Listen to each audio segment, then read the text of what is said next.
Não me aborreço de escrever repetindo o que já escrevi, pois isso contribuirá para a segurança de vocês. Leia comigo. Cuidado com os que fazem coisas más, esses cachorros que insistem em cortar o corpo. Porque os que receberam a verdadeira circuncisão fomos nós, e não eles. Nós adoramos a Deus por meio do seu Espírito, nos alegramos na vida que temos em união com Cristo Jesus, em vez de pormos a nossa confiança em cerimônias religiosas como a circuncisão. É verdade que eu também poderia pôr a minha confiança nessas coisas. Se alguém pensa que pode confiar nelas, eu tenho ainda mais motivos para pensar assim. Fui circuncidado quando tinha 8 dias de vida, sou israelita de nascimento, da tribo de Benjamim, de sangue hebreu, quanto à prática da lei eu era fariseu. Comigo? E era tão fanático que persegui a igreja. Quanto ao cumprimento da vontade de Deus por meio da obediência à lei, ninguém podia me acusar de nada. No passado, todas essas coisas valiam muito para mim, mas agora, por causa de Cristo, considero que não tem nenhum valor. E não somente essas coisas, mas considero tudo uma completa perda comparado com aquilo que tem muito mais valor, isto é, conhecer completamente Cristo Jesus, o meu Senhor. Eu joguei tudo fora como se fosse lixo, a fim de poder ganhar a Cristo e estar unido com Ele. Eu já não procuro mais ser aceito por Deus por causa da minha obediência à lei, pois agora é por meio da minha fé em Cristo que eu sou aceito. Essa aceitação vem de Deus e se baseia na fé, bem forte. Tudo o que eu quero é conhecer a Cristo e sentir em mim o poder da sua ressurreição. Quero também tomar parte nos seus sofrimentos e me tornar como Ele na sua morte, com a esperança de que eu mesmo seja ressuscitado da morte para a vida. Não estou querendo dizer que já consegui tudo o que eu quero ou que já fiquei perfeito, mas continuo a correr para conquistar o prêmio, pois para isso já fui conquistado por Cristo Jesus. É claro, irmãos, que eu não penso que já consegui isso, porém uma coisa eu faço: esqueço aquilo que fica para trás e avanço para o que está na minha frente. Diga assim: eu avanço. Diga para o teu irmão: não pare de avançar. Versículo 14 diz: corro direto para a linha de chegada, a fim de conseguir o prêmio da vitória. Esse prêmio é a nova vida para a qual Deus me chamou por meio de Cristo Jesus. Todos nós que somos espiritualmente maduros devemos ter essa maneira de pensar. Porém, se algum de vocês pensam de maneira diferente, Deus vai tornar as coisas claras para vocês. Portanto, vamos em frente, na mesma direção que temos seguido até agora. Diga para o teu irmão: vamos em frente. Meus irmãos, continuem a ser meus imitadores e olhem com atenção também os que vivem de acordo com o exemplo que temos dado a vocês. Já disse isso muitas vezes e agora repito chorando: existem muitos que pela sua maneira de viver se tornam inimigos da mensagem da morte de Cristo na cruz. Eles vão para a destruição no inferno, porque o Deus deles são os desejos do corpo. Eles têm orgulho daquilo que devia ser uma vergonha para eles, e pensam somente nas coisas que são deste mundo. Leia comigo. Mas nós, bem forte, de novo, versículo 20. Mas nós somos cidadãos do céu, estamos esperando ansiosamente o nosso Salvador, o Senhor Jesus Cristo, que virá de lá. Ele transformará o nosso corpo fraco e mortal e fará com que fique igual ao seu próprio corpo glorioso, usando para isso o mesmo poder que Ele tem para dominar todas as coisas. Amém? Oremos. Pai, obrigado pela Tua presença, obrigado pelo Teu poder em nosso meio, e mais uma vez pedimos a graça do Senhor e a sabedoria do alto para recebermos e compreendermos a Tua verdade que liberta, a Tua palavra. Dá-nos graças, Senhor, de sermos tocados por Ti nessa noite através da verdade, e nós repreendemos todo o mal, toda ação do diabo para roubar, matar e destruir, para impedir a Tua palavra, em nome de Jesus. Amém? Pode sentar mais uma vez. Glória a Deus. o tema da mensagem desta noite é conhecimento de Cristo. Você que nos acompanha sabe que no culto anterior em que eu preguei, o tema foi conhecimento de Deus, baseado em Oséias. E hoje falaremos sobre o conhecimento de Cristo. Basicamente, podemos dizer que são temas sinônimos, uma vez que cremos que o Senhor Jesus é o Deus revelado, é o Deus que se fez carne, é a revelação do Senhor para nós. Nesse texto de Filipenses, eu quero meditar com você em 4 momentos aqui, quero fazer 4 recortes, porque tem muito a nos falar. Esta carta que Paulo escreve aos cristãos que estavam em Filipos, ela é conhecida, entre outras coisas, como a carta da alegria, porque várias vezes Paulo ele fala à igreja: alegrai-vos, alegrem-se no Senhor, tenham alegria no Senhor, como vimos no início do culto, quando lemos o capítulo 4, também agora vimos ele dizendo isso: estejam alegres. Quando Paulo escreveu essa carta, ele estava preso, conforme ele mesmo escreve aqui, explica isso, mais provavelmente no ano 61 depois de Cristo, conforme Atos narra, no finalzinho de Atos, quem já leu sabe que termina o livro, aparentemente de forma inconclusiva, com Paulo preso em Roma, que estava em prisão domiciliar. Mas dessa forma nós entendemos que os atos do Espírito Santo continuam agindo, continuaram fazendo, e até hoje é assim. E durante esse período, então, uma das cartas que ele escreve é à igreja de Filipos. E é interessante porque essa carta tem um propósito bem claro, que é agradecer. Paulo agradece a oferta. A igreja de Filipos, os irmãos da igreja de Filipos, haviam ofertado, mandado contribuições, porque Paulo estava preso, como eu já disse, estava em prisão domiciliar. Então, após chegar ali para ele, essa contribuição, algumas palavras de conforto, alguns irmãos foram até ele, ele então escreve para agradecer. A cidade de Filipos, para você entender um pouco do contexto, era uma grande, importante cidade, ficava na Grécia. Hoje, esse local virou ruína, não existe mais. Apenas o porto, que fica ali cerca de 16 quilômetros, existe, mas a cidade mesmo não. Mas era uma cidade muito rica, uma cidade romana, por assim dizer. Por quê? Todo mundo que nascia em Filipos, e nós vamos entender um ponto interessante mais adiante, era considerado cidadão romano, o que naquela época era algo muito importante. Isso diferenciava as pessoas. Era uma cidade onde os militares romanos, aposentados, recebiam terras e iam morar lá. Eles se vestiam como romanos, até falavam latim, que não era muito comum também, porque a língua padrão era o grego. Mas é uma cidade muito rica, recebeu esse nome por conta de Filipe, segundo o pai do Alexandre o Grande.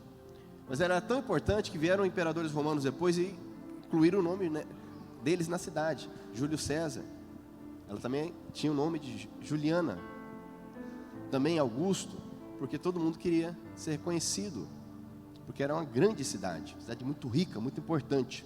E nesse contexto, Deus lançou a palavra naquela cidade. É interessante porque lá em Atos dos Apóstolos, Paulo ele tem uma visão. Alguém aparece para ele dizendo: vem até a Macedônia, atravesse para a Macedônia e nos ajude. Que era onde ficava, ali a região onde ficava essa cidade. E nesse contexto Paulo escreve, é interessante porque nessa carta Paulo ele não cita nenhuma vez o Antigo Testamento, que era a Bíblia utilizada por eles, completa, uma vez que a comunidade judaica ali era muito pequena. Mas ele escreve coisas tremendas aqui. Nós temos, por exemplo, 4 declarações muito fortes de Paulo. Nós pegarmos, por exemplo, aqui, a primeira delas, lá no capítulo 2, quando ele fala sobre a humildade. Ele dá o exemplo de Cristo, que se fez servo. Uma das declarações mais belas do Senhor, acerca do Senhor Jesus, quando fala que ele tinha a natureza de Deus, mas, como diz aqui, não tentou ficar igual a Deus, pelo contrário, ele abriu mão. Ele usa o exemplo de Cristo para falar sobre humildade. Também aqui que nós encontramos, por exemplo, sobre a perseverança, que vamos falar daqui a pouco, quando ele diz: eu corro, eu avanço para o que interessa, sem ficar olhando para trás.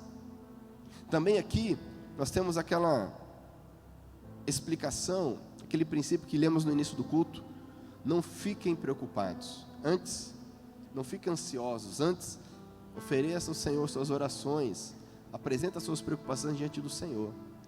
Quem já viu aquele texto, aquele versículo, aquela expressão: tudo posso naquele que me fortalece? Quem já ouviu essa expressão?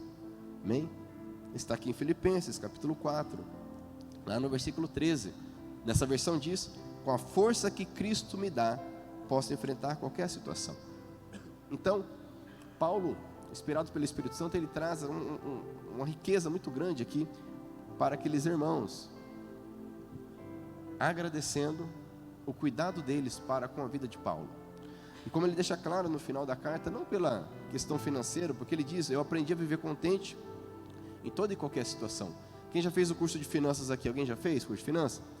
Vai lembrar do versículo que diz aqui: porque eu aprendi a viver contente em toda e qualquer situação. Mas pelo cuidado e amor que eles demonstraram com Paulo, porque não raro, quando Paulo foi preso e ele foi preso algumas vezes, muitos abandonavam, porque não é fácil você andar com alguém que está preso. Dizer que alguém está preso é o seu líder, é o seu orientador, é aquele que é um espelho para você. Naquela época não era diferente, mas esse povo aqui não fez dessa forma.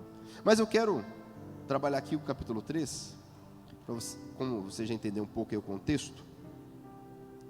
No capítulo 3 aqui, a partir do versículo 1, Paulo ele começa a falar sobre o conhecimento de Cristo, a importância de conhecer a Cristo. Naquele contexto, ele até usa uma expressão forte aqui, ele fala dos cachorros.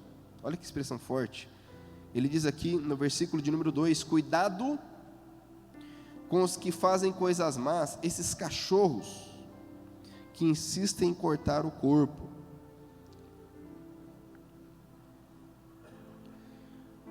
Se fosse hoje, seria considerado ofensivo, né?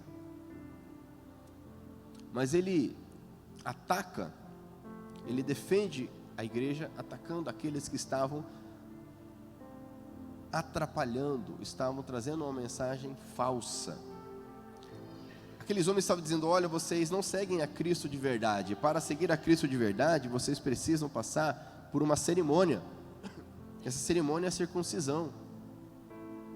Eles confundiam que a circuncisão é a demonstração exterior da aliança de Deus com o povo de Israel. Mas eles não eram o povo de Israel. Mas alguns falavam isso e trazia confusão, apreensão, trazia um peso. A circuncisão, você sabe, é aquela cirurgia que é feita no órgão masculino, que se tira a pele. Por isso que ele fala: esse povo aqui, esses cachorros que insistem em cortar o corpo, a mutilar o corpo.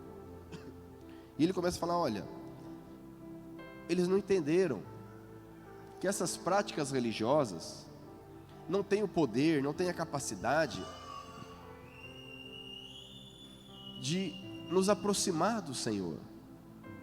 Eles ficam se vangloriando porque eles têm essa prática, porque têm determinadas cerimônias, mas isso não tem valor. E o primeiro ponto que eu quero trabalhar com você aqui é esse: o que realmente tem valor.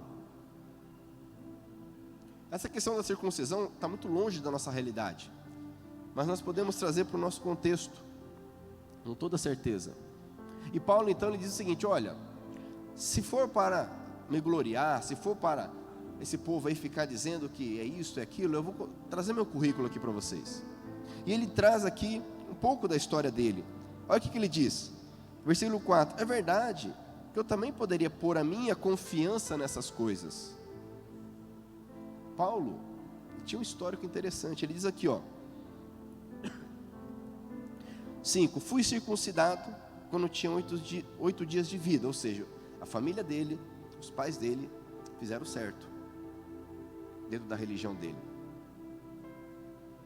Como se diz por aí, nasci na igreja. Era mais ou menos o contexto de Paulo. No 8º dia ele foi circuncidado, assim como o Senhor Jesus, assim como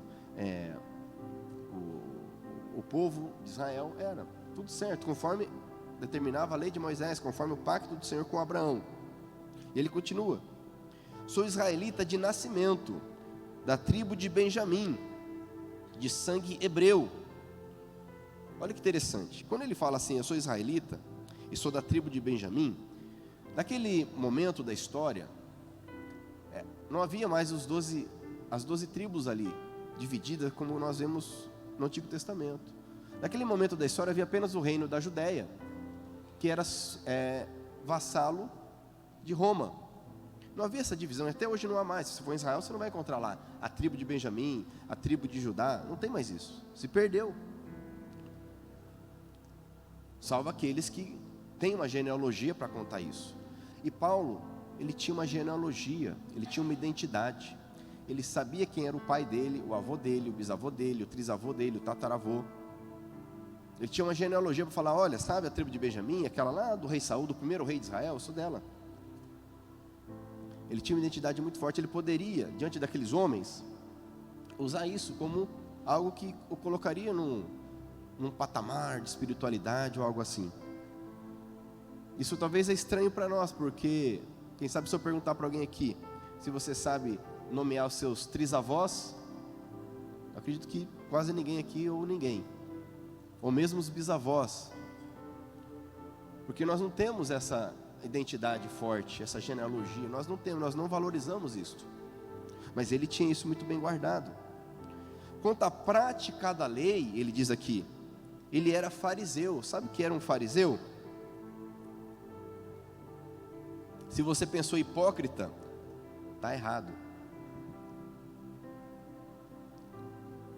Nós temos essa interpretação que um fariseu, o que é um fariseu?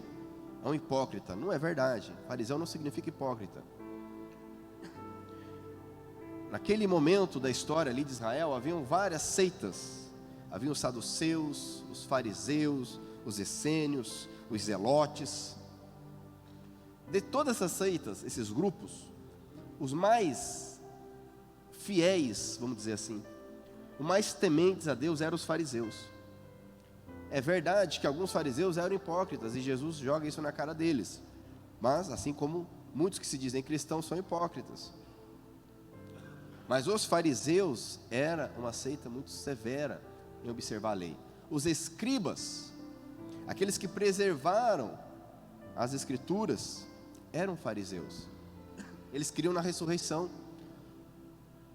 Os saduceus, por exemplo, não criam na ressurreição, eles criam na ressurreição.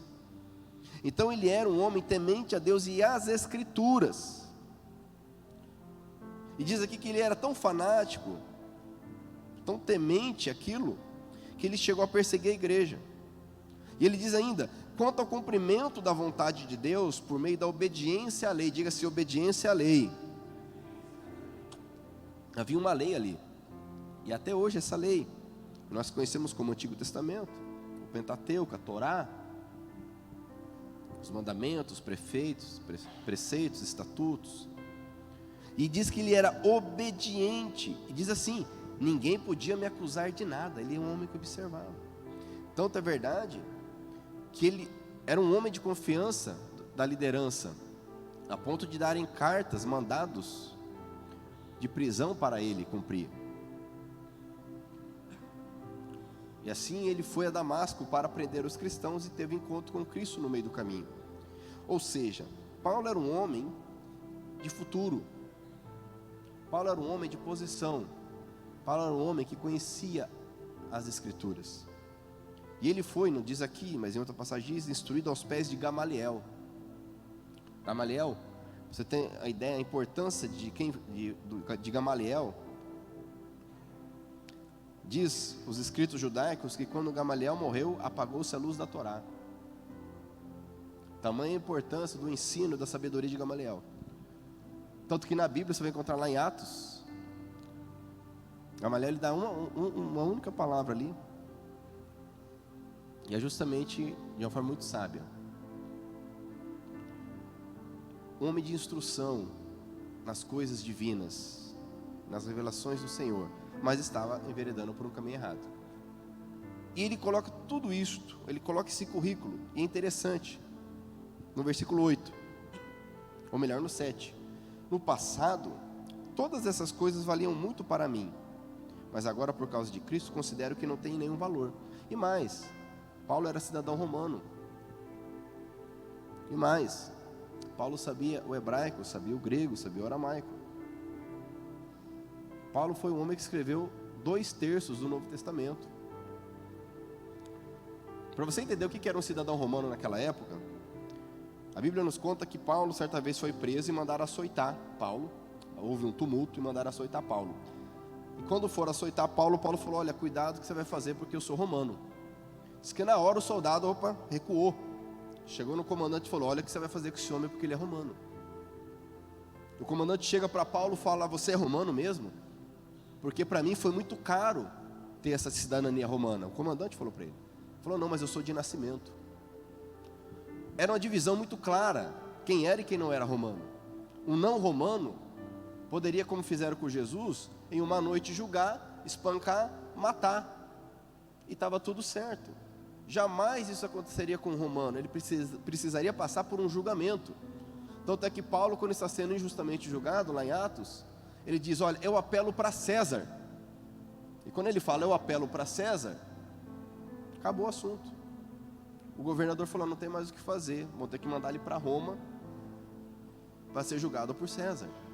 Era uma diferença muito grande. E tudo isso, Paulo abre mão de tudo isso. Ele diz aqui o texto, versículo 7: no passado, todas essas coisas valiam muito para mim, mas agora, por causa de Cristo, considero que não tem nenhum valor. E não somente essas coisas, mas considero tudo uma completa perda, comparado com aquilo que tem muito valor. Isto é, diga-se comigo, o que tem muito valor, diga com fé, o que tem muito valor é conhecer completamente Cristo Jesus.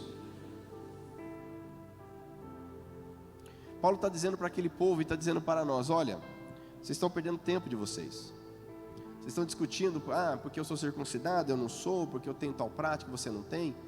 Nada disso vale de nada se você não conhecer a Cristo Jesus. O tema é conhecimento de Cristo. Mas o que é conhecer a Cristo Jesus que Paulo está dizendo aqui? A ponto dele considerar tudo como lixo, como esterco. Talvez não é o teu caso, você não é israelita, não é hebreu, não foi circuncidado no 8º dia, até porque isso não teria tanto valor para nós hoje. Mas se você fosse descrever o seu currículo, quem você é? O que você escreveria?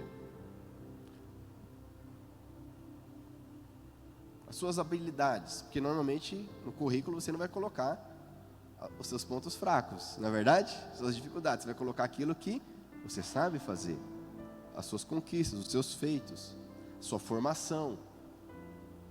Se hoje alguém te pede um currículo, você tem uma possibilidade de um emprego melhor, uma oportunidade de crescer na carreira, a pessoa fala: preciso do teu currículo. O que você escreveria aí? Aí eu lhe pergunto, se você faz esse currículo, eu lhe pergunto: será que tudo isso que você está colocando aí, sua formação, suas ideias, seu histórico familiar, isso conta? Eu fui filho do fulano. A família é boa. Mas eu me formei em tal faculdade. Isso conta. Mas eu sei falar tantas línguas. Isso conta. Mas eu já trabalhei em tal lugar para fulano. Isso conta. Olha, não tem nenhum BO, nenhuma passagem pela polícia. Opa, isso conta. Sou lá de tal igreja. Opa, isso conta. Será que nós teríamos a compreensão e a capacidade, a humildade de abrir mão para realmente conhecer a Cristo Jesus? Porque quantos de nós estamos aí patinando porque, mas eu tenho tal religião? Ouça-se direto. A pessoa vem aqui, ouve uma mensagem, ou faz um curso, é tocada, ministrada, algo real, algo prático na vida dela, não é uma teoria. A pessoa começa de uma forma, termina 12 semanas depois de outra forma. Deus está mudando a vida dela, mas ela se apega no quê? Ah não, mas eu tenho tal religião. Quer dizer, até 12 semanas atrás não estava resolvendo na vida dele. Aí Deus começa a fazer uma obra na vida da pessoa, e a pessoa faz o quê? Não, mas eu tenho tal formação.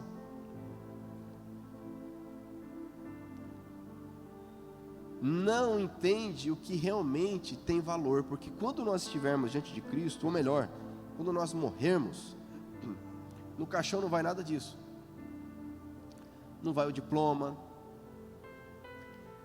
não vai o histórico familiar, não vai o histórico profissional, nada disso vai no caixão.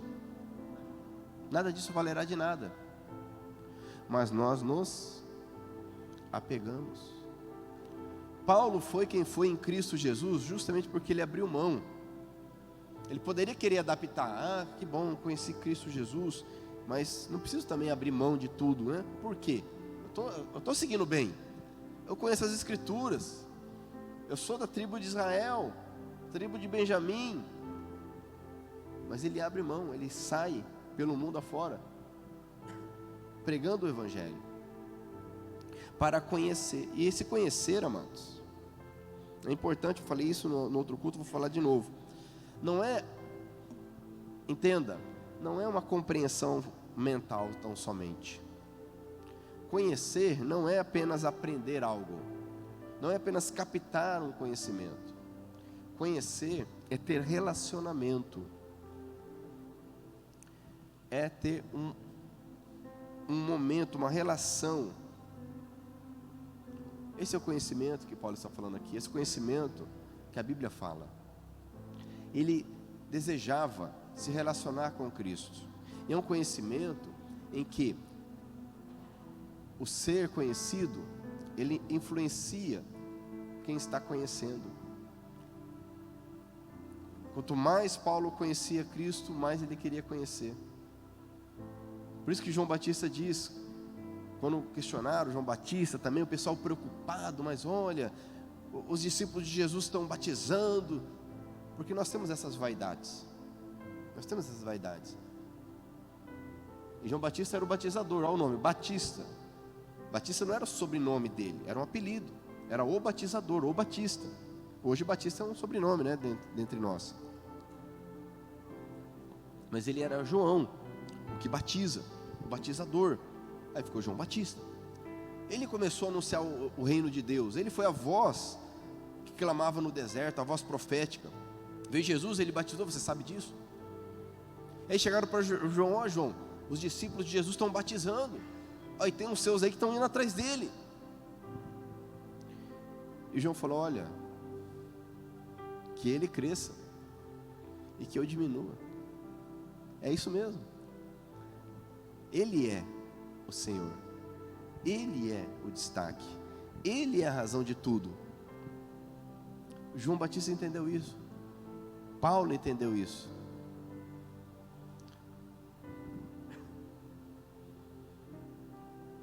Eu te pergunto, você está disposto a abrir mão, como Paulo diz aqui, para conhecer completamente Cristo Jesus? Versículo 10 ele diz: tudo que eu quero é conhecer a Cristo e sentir em mim o poder da sua ressurreição. O poder da ressurreição. Sabe, amados, que hoje acaba sendo algo muito raso. A pessoa, ela tem uma vida e ela percebe que algumas atitudes e práticas são prejudiciais a ela. Então ela percebe que, por exemplo, ela bebe de forma errada, e a bebida está atrapalhando a vida dela, o casamento, o trabalho. E ela para de beber porque tem um compromisso com Cristo. Só que veja bem, isso é algo que, cara, precisa de Cristo para parar de beber, para entender que isso é uma desgraça na vida da pessoa. A pessoa tem uma vida presa na imoralidade, na pornografia, e aí ela, algo que prejudica ela mesma, o relacionamento dela, o trabalho dela, e ela consegue se libertar disso em Cristo Jesus. e fica nisso, e acha que assim é a maior das profundidades, a maior da espiritualidade. Isso é algo que não precisaria nem, são coisas,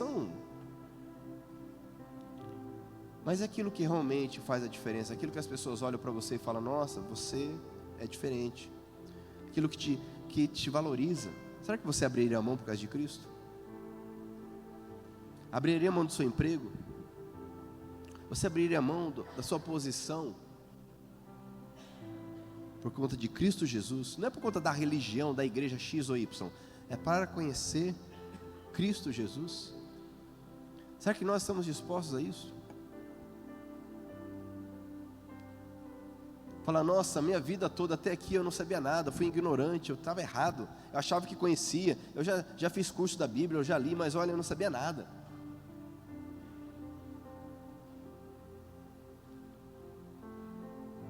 Será que a gente consegue descer do pedestal do cristão e realmente falar: Senhor, eu quero conhecer a Cristo Jesus? Porque se nós não fizermos isso, amados, nós não vamos conseguir nada além de um bom currículo, que era o que aqueles homens estavam oferecendo, que era o que Paulo teve um dia, mas não resolveu nada para ele. Quem está entendendo diz amém? E esse é o divisor de águas na nossa caminhada com Cristo. Esse é o primeiro ponto. Entenda o que é mais importante: conhecer Cristo Jesus. Amém? O resto.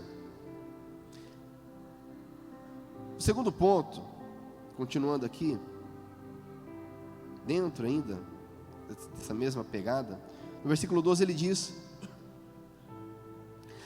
no versículo 10, tem um ponto aqui. Lê comigo o versículo 10, por favor, vamos lá. Tudo o que eu quero é conhecer a Cristo e sentir em mim o poder da sua ressurreição. Quero também tomar parte nos seus sofrimentos e me tornar como Ele na sua morte. Olha só, ele queria tomar parte nos sofrimentos de Cristo. Olha que interessante isso. A mensagem do Evangelho é muito clara ao dizer que o sacrifício de Cristo na cruz é único, perfeito. Não há mais necessidade de ninguém morrer, ser crucificado para a salvação. Mas Paulo diz que gostaria de fazer parte do sofrimento de Cristo. O que será que ele quer dizer com isso?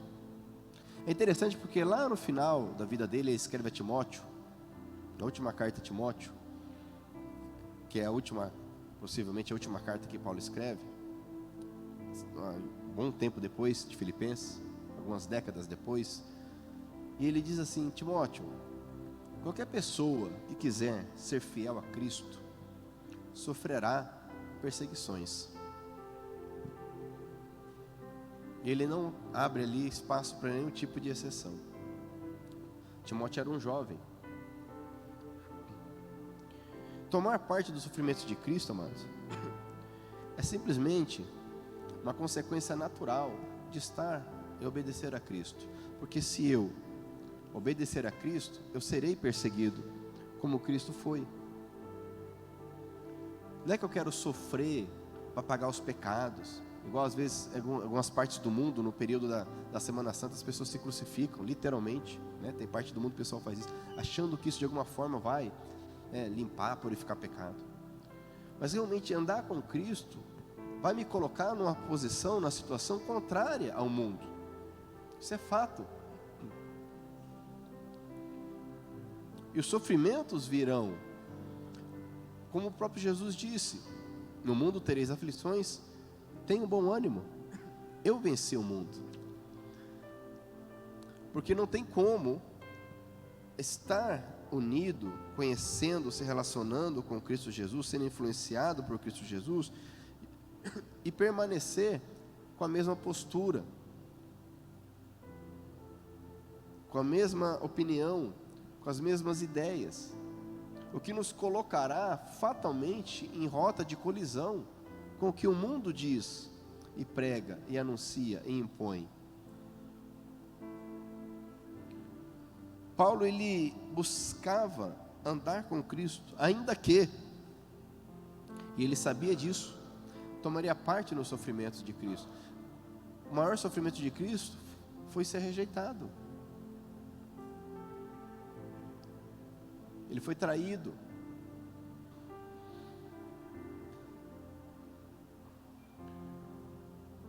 Essa é a verdade que nós precisamos entender. E o Espírito Santo em nós nos capacita a vivermos essa verdade. Mas passando agora para a segunda parte aqui, o segundo ponto.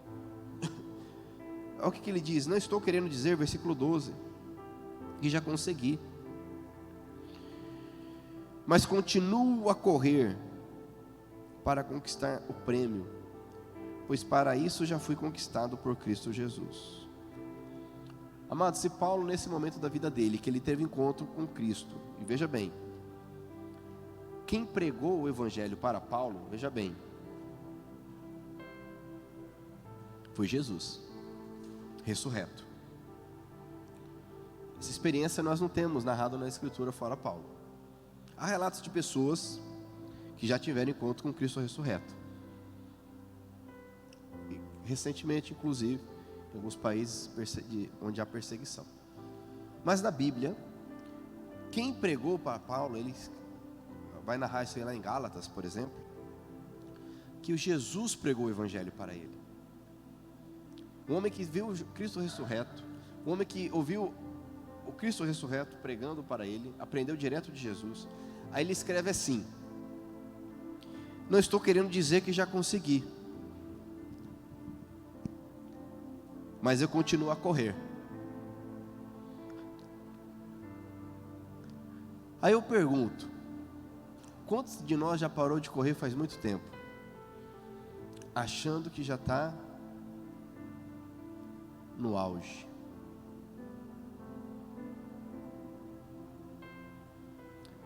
Não viu nem a folhinha acender lá na vigília, né? No pessoal aqui na vigília. O Edson das antigas, né? Você sabe disso, né? Não viu nem a folhinha acender. E acha que está no auge da caminhada. Tipo, não, porque eu faço, porque olha, eu vou lá, eu lidero, eu sou legendário, eu vou na ceia, eu devolvo o dízimo. Paulo escreve assim: eu continuo correndo. E esse segundo ponto que o Senhor tem para mim e para você, meu irmão, é esse: você precisa continuar correndo. Não é andando. Se está andando, já está bom que não está parado. Mas é correndo. Ele diz: continua a correr para conquistar o prêmio, pois para isso, olha só, pois para isso já fui conquistado por Cristo. Ou seja, ele está um homem que já foi conquistado por Cristo. Ele não tinha dúvida acerca de Cristo. Ele já sabia quem era Cristo. Ele tinha um relacionamento com Cristo. Ele foi conquistado por Cristo. Mas ele continuava correndo a carreira. Ele diz no versículo 13: porém uma coisa eu faço, esqueço aquilo que fica para trás e avanço para o que está na minha frente. Olha que segredo. Esquece o que ficou para trás, meu irmão, minha irmã. Fala para quem está perto de você: esquece o que ficou para trás, de bom e de ruim. Há pessoas que são presas em conquistas do passado, conquistas, coisas boas, milagres que Deus fez. Porque eu tive um encontro com Deus uma vez lá no encontro de jovens, e Deus falou comigo. Porque uma vez eu fui no culto lá, e o pastor pregou e chamou lá na frente, eu fui e senti a presença do Senhor. Amém, glória a Deus por isto. Mas ficou para trás. Ou pessoas que ficam presas em coisas ruins. Porque eu fiz, eu não me perdoo, eu não sei porque fizeram comigo, eu não consigo perdoar. Se você não deixar as coisas para trás, você não conseguirá correr para frente, para o alvo, para o que Deus tem para você. Nós vemos esse mesmo Paulo escrevendo a Timóteo 20, 30 anos depois.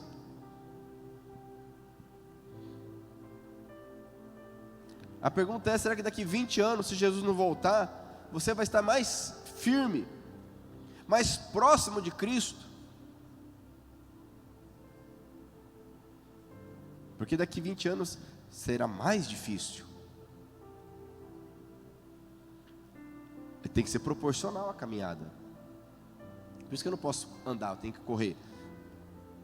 Porque a oposição, a dificuldade, ela é proporcional.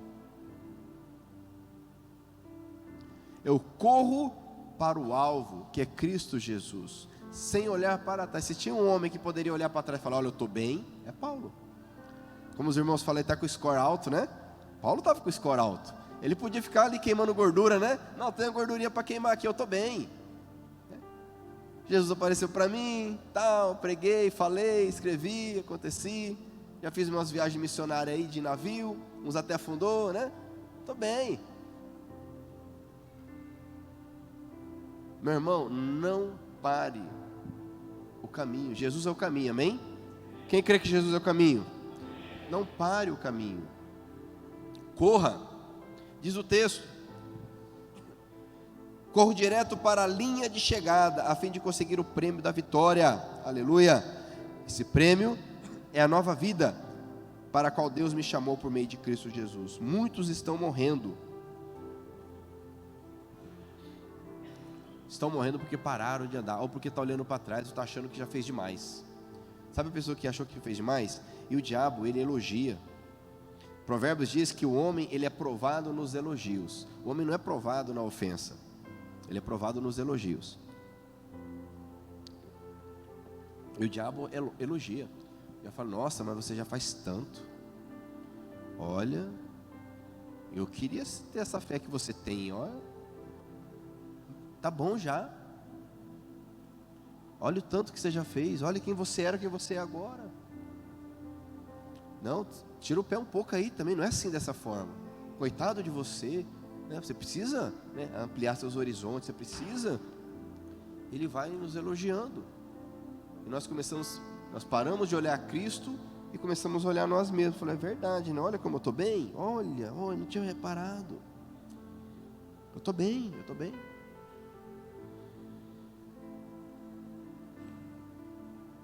Ele diz aqui, eu gosto da expressão que ele usa no versículo 15, todos nós que somos espiritualmente maduros, diga-se maduro, todos nós que somos espiritualmente maduros devemos ter essa maneira de pensar. Porém, se alguns de vocês pensam de maneira diferente, Deus vai tornar as coisas claras para vocês. Essa expressão maduro é perfeito. A palavra aqui, tem um texto muito interessante, lá em Mateus capítulo 5, versículo 48, vou abrir ali rapidamente, que às vezes as pessoas até questionam. Aqui no capítulo 5 fala do sermão do monte, as bem-aventuranças, e no último versículo do capítulo 5, depois de Jesus falar sobre vários pontos importantes, ali vários aspectos da vida, ele diz, portanto, sejam perfeitos, assim como é perfeito o Pai de vocês que está no céu. E muitos ficam angustiados, porque falam, mas como ser perfeito? Ninguém pode ser perfeito. E é verdade, ninguém pode ser perfeito. Só Jesus foi perfeito. Mas ele diz, portanto, sejam perfeitos, assim como é perfeito o Pai de vocês que está no céu. Mas o perfeito aqui, não é alguém sem defeito, ou sem nenhum tipo de falha. Perfeito aqui é alguém maduro. É a mesma palavra, teleios. Maduro, ou seja, alguém que naquela etapa da vida está ok. Exemplo, uma criança que com 2 anos de idade ela anda, ela desenvolveu ali a dentição, ela já fala alguma coisa, ela é perfeita no desenvolvimento dela. Ou seja, o que era para acontecer, aconteceu. Estão entendendo? Ok? Agora, se por algum motivo qualquer, alguma enfermidade, alguma situação, daqui 2 anos ela continua naquele mesmo estágio, ela não está mais madura para a idade dela. Sim ou não? Há um problema sério aí. Alguma coisa aconteceu. Quando Jesus diz, sejam perfeitos, é de, seja maduro. Conforme o que você tem recebido, na tua caminhada, na tua dificuldade, na sua luta, corresponda ao que Cristo, o que eu tenho te dado. É isso que Paulo está falando. Você que é espiritualmente maduro, você vai entender isso. Se você não está entendendo, Deus vai clarear a tua mente. Amém? Deus não exige de nós uma perfeição no sentido de que não podemos errar, mas Ele espera de nós maturidade. Diga maturidade. E não é fácil amadurecer. Não é fácil. Para amadurecer a gente tem que abrir mão de muita coisa.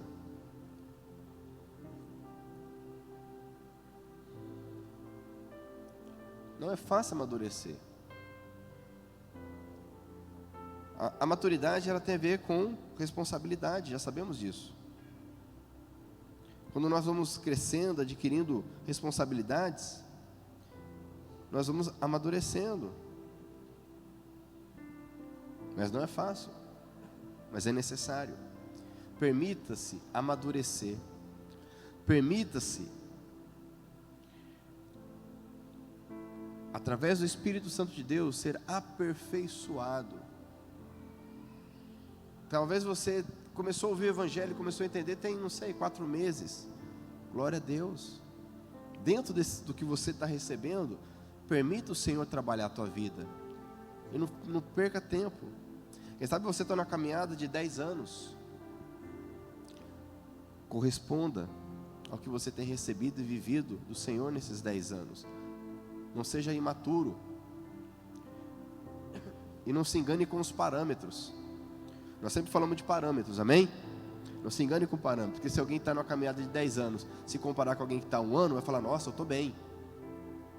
Nossa, como eu estou bem. Mas se comparar com outro que está há 10 anos também imaduro, vai perceber que não está tão bem. O nosso parâmetro tem que ser Cristo Jesus, amém? Conforme Paulo diz, conhecendo Cristo Jesus. Então o segundo ponto aqui, meu irmão, minha irmã, é não pare, não fique acomodado, corra, avance, seja maduro. Versículo 16 diz assim, ó: portanto, vamos em frente, na mesma direção, diga na mesma direção, que temos seguido até agora. Você já ouviu aquela expressão, fulano desviou? Já ouviu, né? Sim ou não? Porque saiu da direção. Permaneça na mesma direção, a direção correta.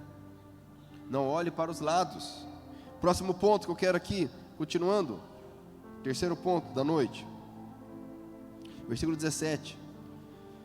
Aqui é uma pergunta, eu te pergunto: você quer ser um imitador de Cristo ou inimigo da cruz? Imitador de Cristo ou inimigo da cruz? Olha que interessante.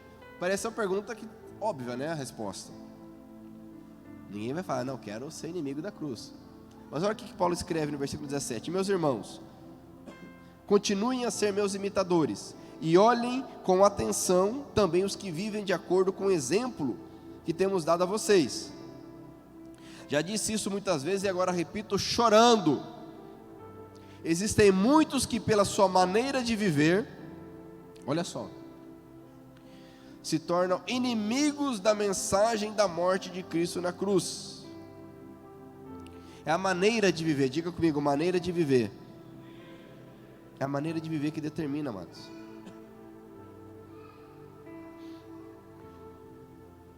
Paulo está se referindo a cristãos que começaram a caminhada com ele, ou mesmo antes dele, ou depois dele, mas que com a maneira de viver, ao invés de ser imitador do que vale a pena, imitador do Evangelho, imitador, deixar a identidade de Cristo entrar em nós. O que é imitar? É fazer igual a Cristo, fazer igual àqueles que fazem igual a Cristo. Ah, mas eu vou deixar de ser eu mesmo. Exatamente, você entendeu a mensagem perfeita. Você vai deixar de ser você mesmo. Porque se for para ser eu mesmo, eu não preciso de mais nada, de mais ninguém. Eu vou ser eu mesmo. Mas vai por mim, não funciona. Se quiser tentar uns 10, 20, 30 anos. Esse é o chamado de Cristo. Sejam meus imitadores. Tome a sua cruz e siga-me. seja meu discípulo. Seja imitador. O inimigo vai dizer: não, seja você mesmo. Só que nós somos limitados, nós não temos a compreensão correta, nós temos nossas falhas, nossas dores, nossas decepções, nossas cicatrizes, nossos traumas, nossa forma de ver o mundo distorcido.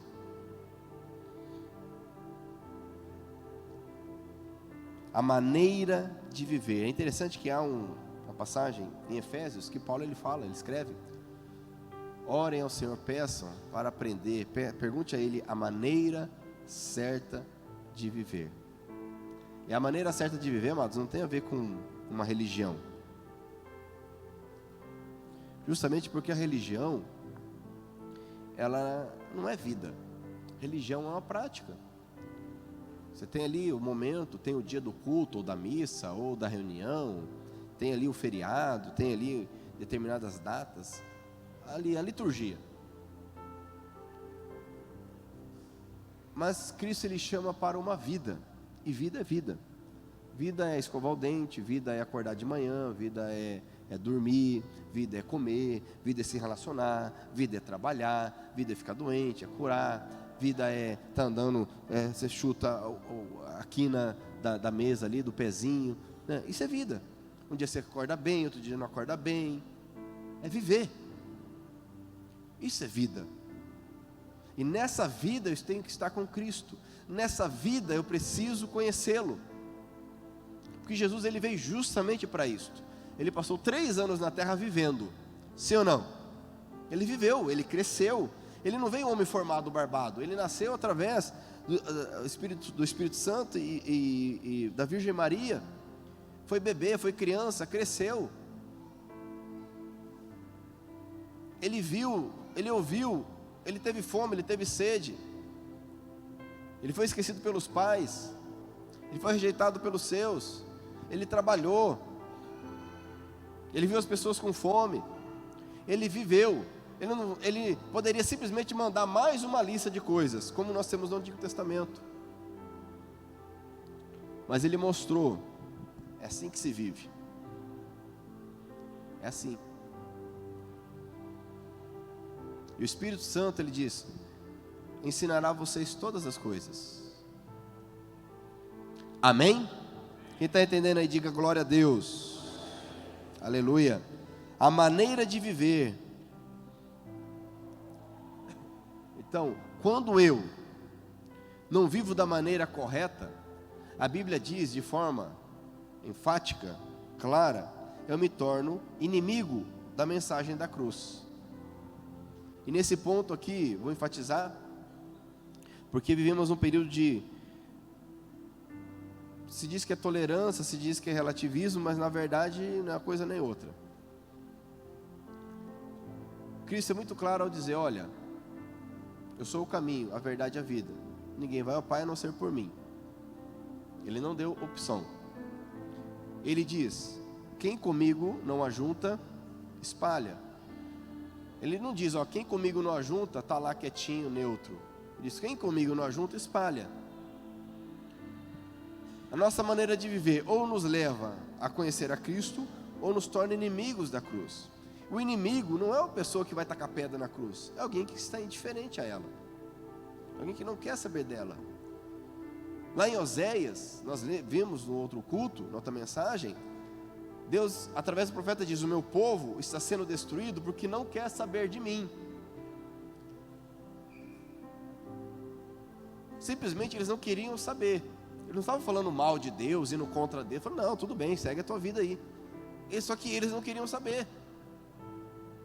A minha maneira de viver é que vai determinar isto.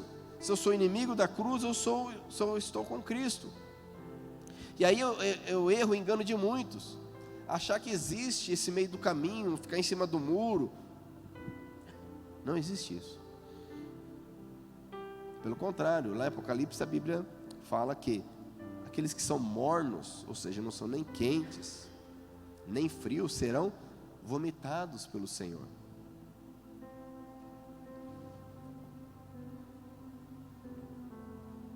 Inimigo da cruz ou imitador de Cristo? Seja imitador de Cristo, sejamos imitadores de Cristo. Olha que interessante aqui. Versículo 19 diz assim: eles vão para a destruição no inferno, porque o Deus deles são os desejos do corpo. Olha só, o Deus deles são os desejos do corpo. E essa é a nossa luta, os desejos do nosso corpo.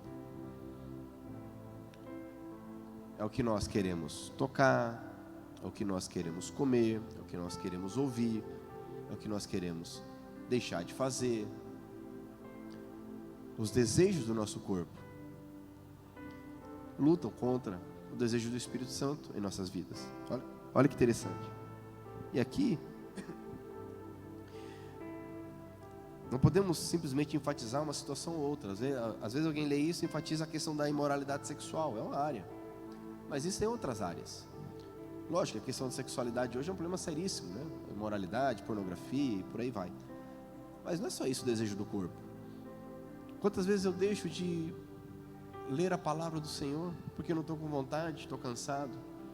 Deixo de me prostrar para orar, não estou muito bem. Deixo de fazer aquilo que eu sei que eu tenho que fazer lá em casa. Deixo de cuidar da minha esposa, deixo de cuidar do meu filho, deixo de fazer o que é certo no trabalho. São os desejos do corpo. Quero ouvir algo que me agrada. Eu sei que está errado, mas eu quero ouvir. Eu quero ouvir. Eu vou ouvir. Me agrada. É interessante porque quando Eva viu o fruto, que não é a maçã, tá, gente? A Bíblia não fala em nenhum momento que é maçã. Inclusive comer uma maçã por dia faz muito bem, tá? Não é nada de maçã lá. Diz que o fruto era agradável aos olhos, bom para comer e para tocar. Era algo que ia de encontro aos desejos do corpo. Eu te pergunto, como está o seu domínio próprio? Às vezes o desejo do corpo é pegar outro pelo pescoço e esganar, né? A gente fica, né, indignado. Quem já teve essa vontadezinha assim? Vamos ver. Você já teve, Vanessa? Pode levantar a mão que eu sei que você já teve. Dá aquela esganadinha, 5 minutinhos, né? Desejo do corpo, amados. De gritar. A Bíblia diz, não haja gritaria na tua casa. Tem casa que você vai, meu Deus do céu, é só grito. Palavrão. Desejos do corpo. Olha o que ele escreve aqui para nós. Eles vão para a destruição porque o Deus deles são os desejos do corpo. Quem é o teu Deus? Diz aqui, eles têm orgulho daquilo que devia ser uma vergonha. E pensam somente, olha que interessante isso aqui. E pensam somente nas coisas que são deste mundo. É tão interessante porque lá em Colossenses capítulo 3, versículo 1, que é a carta seguinte aqui, Paulo também escreve dizendo, olha, vocês foram ressuscitados com Cristo, portanto, põe o seu interesse nas coisas que são do céu. Versículo 2, pense nas coisas lá do alto, e não nas que são aqui da terra. Mas nós vivemos pensando nas coisas do mundo. Quem aqui já está pensando no que tem que fazer amanhã? O que vai comer depois do culto? Não é verdade? Pegou no pulo agora, né? Já está pensando o que vai comer depois do culto, não é? O que vai fazer amanhã? Só está pensando nas coisas assim, lógico, tudo isso, amados, tem o seu valor, tem seu momento, é lógico, a gente não somos alienados, mas perceba que nós nunca damos uma ênfase, ou quase nunca, nas coisas do alto. Nós nunca nem sequer oramos a Deus falando, Senhor, me ensina tal coisa que eu não sei, eu quero aprender. A gente às vezes quer achar alguma coisa na internet, quer achar um livro que vai explicar para nós, mas a gente não ora a Deus falando, Senhor, o que é tal coisa? Não tem um relacionamento com Deus, não pensa nas coisas do alto. Esse povo aqui, cujo Deus deles são os desejos do corpo, só pensam nas coisas deste mundo.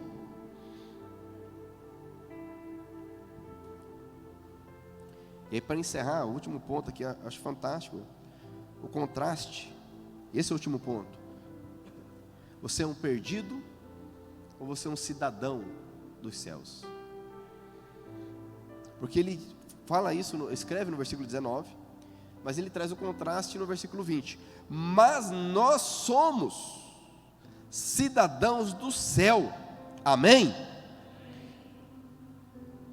Estamos esperando ansiosamente o nosso Salvador, o Senhor Jesus Cristo, que virá de lá.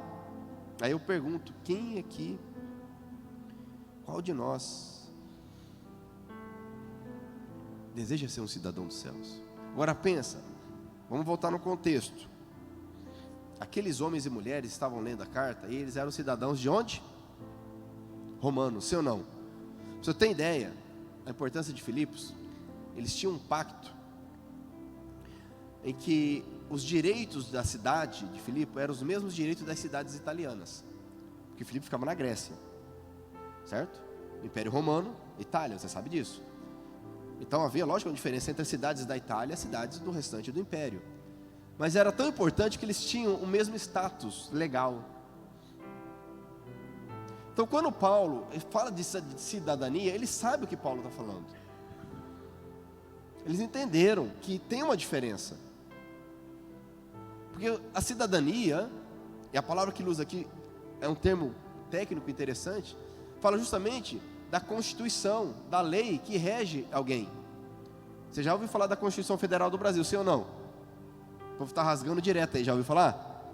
Ninguém obedece mais, virou uma bagunça. Mas existe a Constituição Federativa da República Federativa do Brasil. Quando Paulo fala, nós somos cidadãos, aquele povo fala, opa, peraí, como assim? Eu sou cidadão de Roma.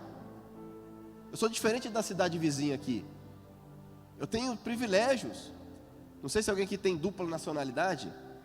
Alemão, espanhol, italiano. E muitas pessoas estão correndo atrás e pagando por isso, sim ou não? Porque tem direito, tem diferença, sim ou não? Aquele povo sabia mais ainda do que era, que eles eram cidadãos romanos, apesar de estar a quilômetros de Roma. Aí Paulo escreve, olha, nós não somos como esse povo, nós somos cidadãos dos céus. Eles entenderam. Eles falam, peraí, mas como assim? Tem coisa melhor do que ser cidadão romano ainda? Tem.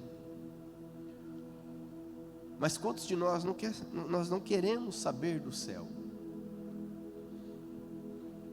Nós não queremos saber do céu por alguns motivos.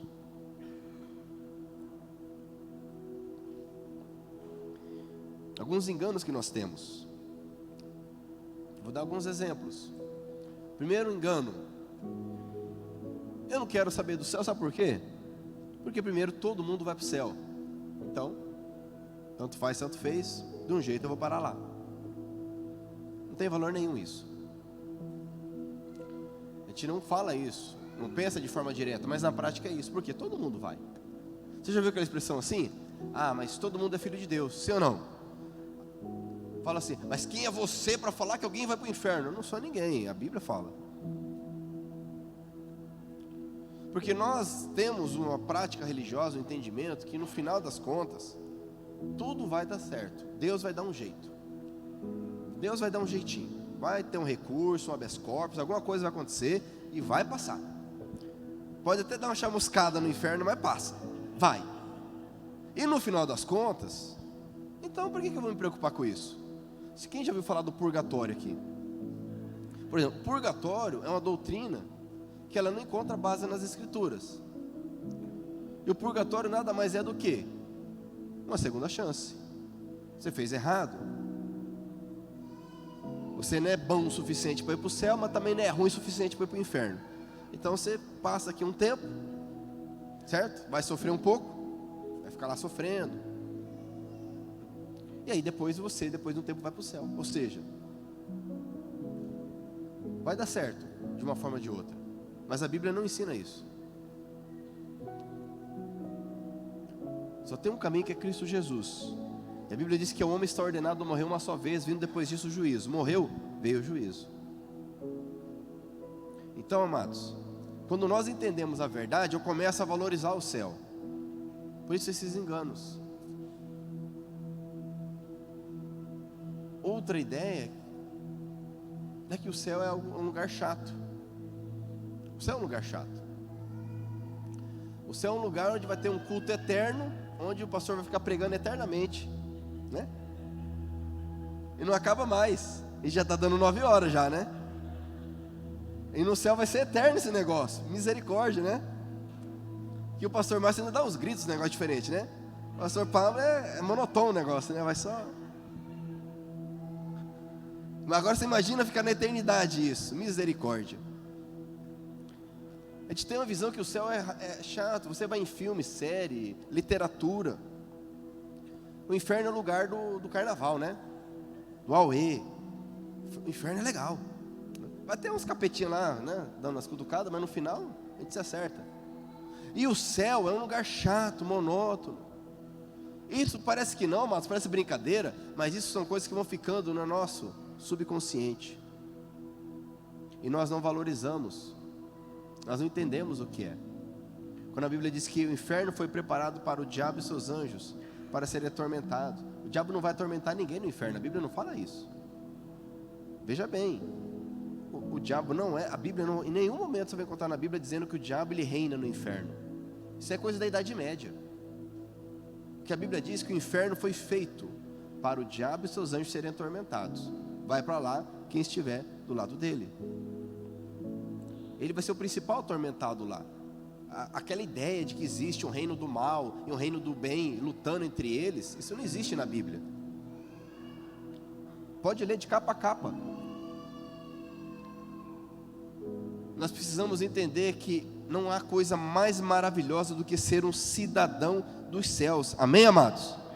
E buscar isso, buscar esse conhecimento. Eu te pergunto, seremos perdidos ou cidadãos celestiais? Essa é a pergunta.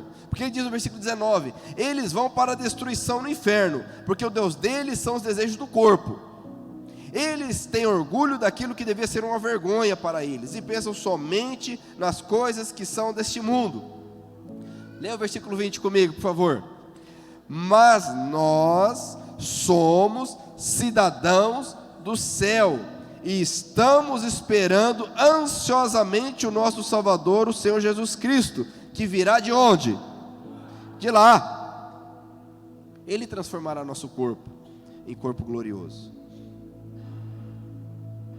Olha o que Paulo nos ensina nessa noite. Mas tudo isso só é possível se nós abrirmos mão do que for preciso para conhecermos Cristo Jesus. Conhecermos Cristo Jesus. Me veio aqui lembrei de um filme aqui. Quem já assistiu aquele filme Quero Ser um Milionário? Já assistiu aqui? Alguém aqui assistiu? Quero Ser um Milionário? Aquele filme indiano. Interessante, né?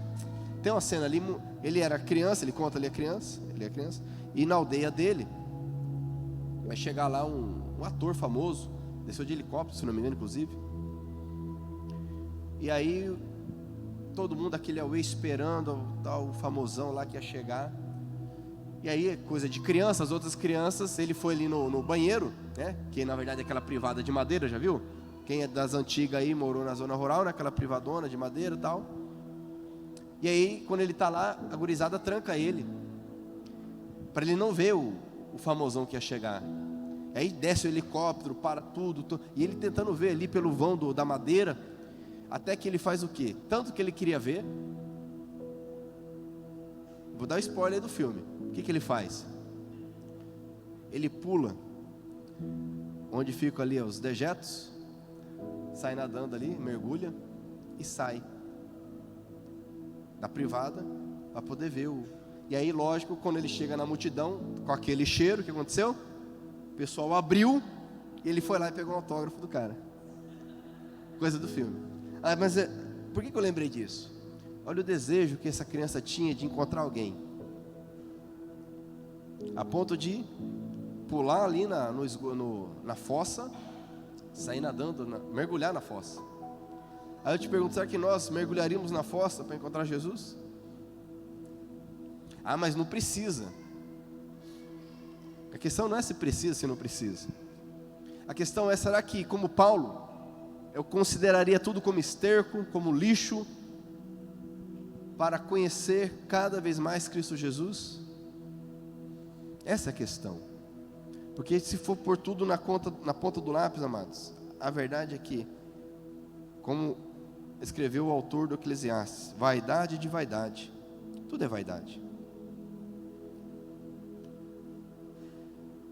Toda conquista tem o seu valor, é bom, é agradável, Deus nos permite na sua bondade alcançarmos, mas na ponta do lápis tudo é vaidade. Se Deus permitir, em agosto, mês que vem, a gente vai mudar para esse tempo, um tempo melhor, maior, mas na ponta do lápis, se nós não conhecemos a Deus, vai adiantar alguma coisa sair daqui para lá? É vaidade. O Ederson está aí tocando bateria nova, se achando aí, né? Hoje estava ali só no chimbal, né? Se achando. Mas, amados, glória a Deus, a equipe de louvor está uma benção. Quem concorda que está uma benção a equipe de louvor? Mas agora, se nós não conhecemos a Deus, adianta alguma coisa ter uma equipe de louvor? Isso é vaidade. Entenda isso. Conhecermos a Cristo é o que vale, é o que conta, é o que nós precisamos. Amém? Esse é o nosso desafio. Eu quero te convidar a encarar esse desafio. Dizer, não para mim ou para qualquer pessoa, mas dizer para Cristo: Cristo, eu quero te conhecer, Senhor. Eu quero entender, eu quero me relacionar com o Senhor. Amém? E as demais coisas vão acontecer. Jesus disse lá em Mateus 6, buscar em primeiro lugar o reino de Deus, as demais coisas lhes serão acrescentadas no devido tempo, na forma correta. Se você pudesse colocar em pé, então, eu vou encerrar aqui a mensagem.